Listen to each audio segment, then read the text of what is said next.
30 নং হাজো শুৱালকুছি সমষ্টিত তৃণমূল কংগ্ৰেছৰ প্ৰাৰ্থী ৰজি আহমেদ ওৰফে ফুনু দাসৰ মাৰথান নিৰ্বাচনী প্ৰচাৰ অগপ কংগ্ৰেছ কৰ্মীৰ তৃণমূল কংগ্ৰেছত যোগদান আসন্ন বিধানসভা নিৰ্বাচনক কেন্দ্ৰ কৰি ৰাজ্যৰ চুকে কোণে নিৰ্বাচনী বতাহ গৰম হৈ পৰিছে।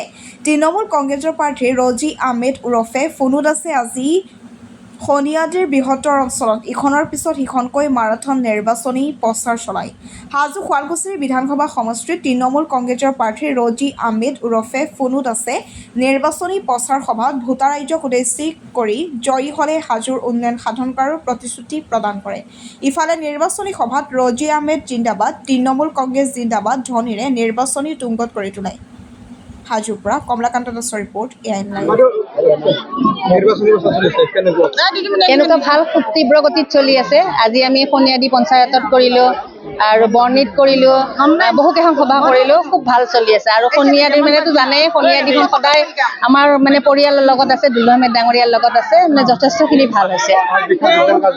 যোগদান কাৰ্যসূচী চলিলে আমাৰ অগপ দলৰ পৰাও বহু সংখ্যক লোক আহিছে যোগদান কৰিব আৰু কংগ্ৰেছ দলৰ পৰাও আহিছে, গোটেইখিনি আজি যোগদান কৰিছে, যুৱক যুৱতী সকলোখিনি আহিছে।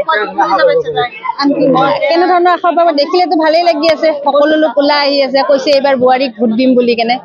আশাটো মানে 100% কৰিছোঁ।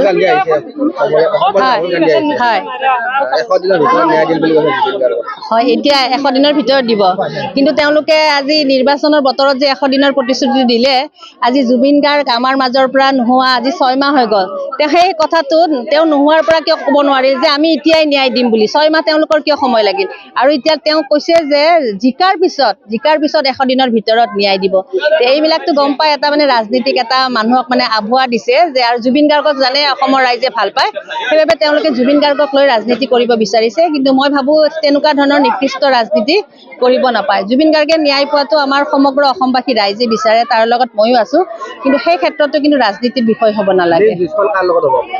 এতিয়া মোৰ যিটো মই দেখিছোঁ যে সকলো ৰাইজ ওলাই আহিছে, মৰম দিছে, মোৰ যুঁজখন অগপৰ প্ৰাৰ্থী প্ৰকাশ দাস ডাঙৰীয়াৰ লগতে হ'ব। তাৰ সংখ্যালঘু বুলি নহয়, মই সেইটো নকওঁ, মই সংখ্যালঘু বুলি নহয়। সেইদিনাখন মই কুলহাটী পঞ্চায়তত গ'লোঁ, কুলহাটী পঞ্চায়তৰো কিন্তু বাট পথৰ একদম অৱস্থা বেয়া, কিন্তু বিগত 10 বছৰত কুলহাটী পঞ্চায়তে কিন্তু আগৰ বিধায়কগৰাকীক যথেষ্ট ভোট দিছে।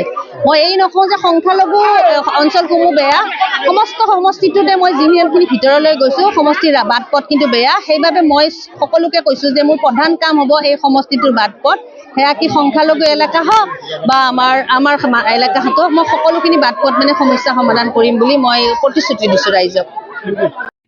যিকোনো খবৰ আৰু বিজ্ঞাপনৰ বাবে যোগাযোগ কৰক 7896121996।